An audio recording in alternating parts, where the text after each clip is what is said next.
What's something that's really bad for the body but people keep doing it?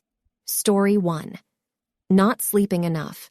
My Fitbit says I sleep an average of 6 hours 40 minutes a night, which is more than 70% of users. I am not sleeping enough, but you all are sleeping even less. Story 2. Worrying about stuff I have no control over. Story 3. The sedentary lifestyle. Laying in bed in front of a laptop or sitting at desk in front of a laptop. Story 4. Packing the days to the brim, not leaving room to decompress and relax. Stress is a huge contributing factor to a plethora of health problems. If you can't reduce the stress, this is obviously not possible. I mean more like additional stress in your free time. Some people I know just pile on the stress voluntarily, and it amazes me. And then they say, sometimes I just want to rest and do nothing for a weekend. Okay, girl, no one forces you to be so hectic all the time. Story 5.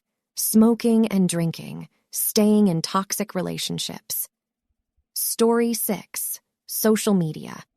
It's awful for your mental health, but apparently people need to see likes on videos to fit in with society.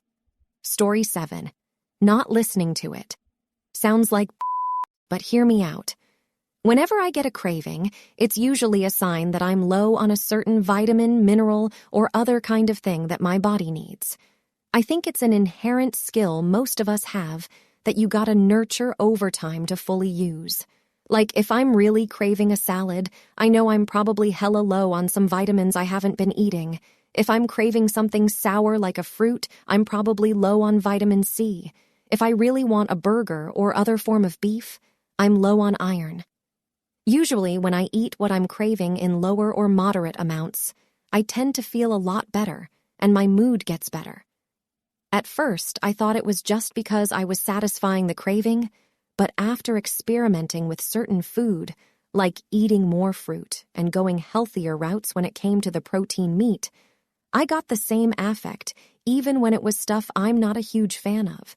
Same thing for moving around. I can't sit for longer than a few hours before I have to get up and do something else. I think our bodies are better at telling us what we need when we actually need it, but it's paying more attention and thinking more methodically about what we're actually doing, eating, to help both our mental and physical health. I could very easily just be full of though, so take it with a grain of salt, LMAO. Story 8. Having no hobbies or enjoyments that don't involve or alcohol. Finding something you enjoy doing to distress is important for mental and physical health. Story 9. Scrolling mindlessly through TikTok, Instagram, any social media, listlessly for hours. This is a mental health condition. Yes, if you do this almost every single day, you are struggling with mental illness and using scrolling as an avoidance coping behavior. Even if you don't have anything to do, it is not healthy to spend hours scrolling through social media on a regular basis.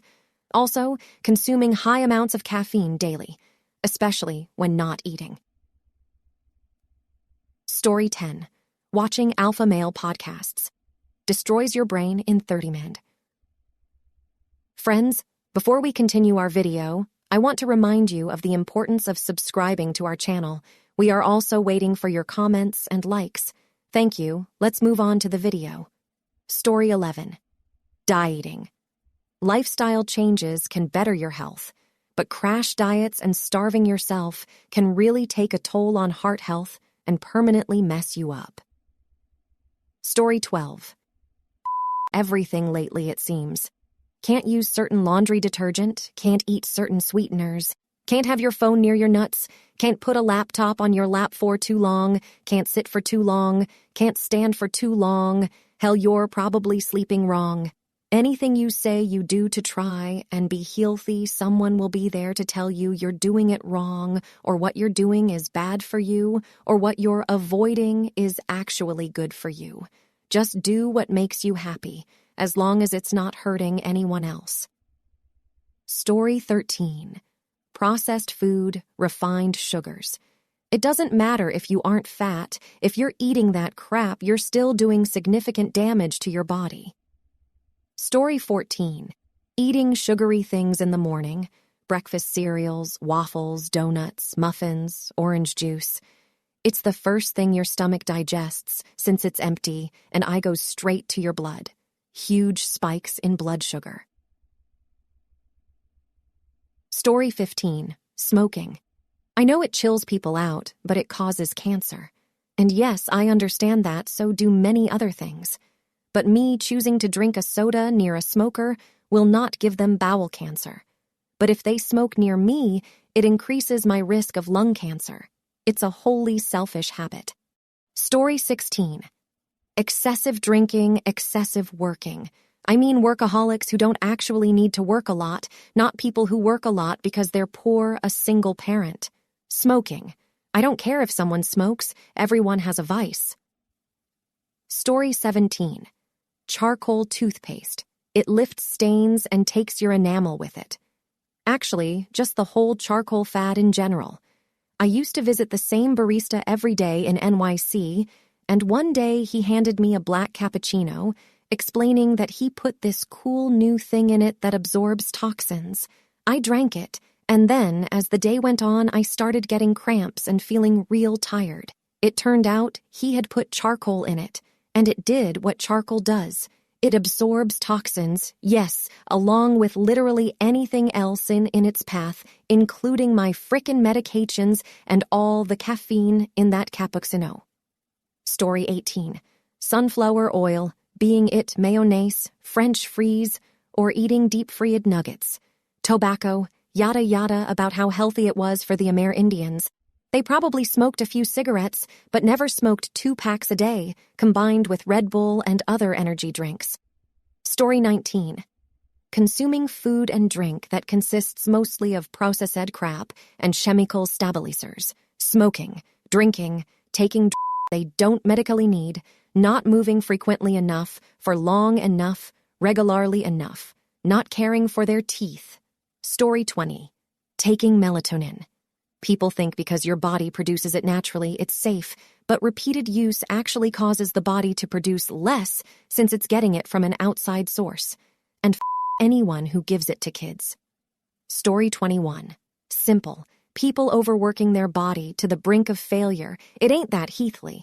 Like, imagine her working at or job till midnight. It's kinda like that, maybe. Story 22. We all know by now it causes heart disease and dementia, not to mention forgetfulness. But we're so goddamn bored. Story 23, using alarms more than is necessary. It's bad for you. Just have some discipline and sort out your sleep schedule. You'll wake up at the appropriate time naturally without carelessly chipping away at your own health. This is a good note to end on. Please write your stories in the comments. I'll be happy to add them to future videos. Also, you can rate our other videos. We would be very grateful. Thanks for watching. Have a nice day.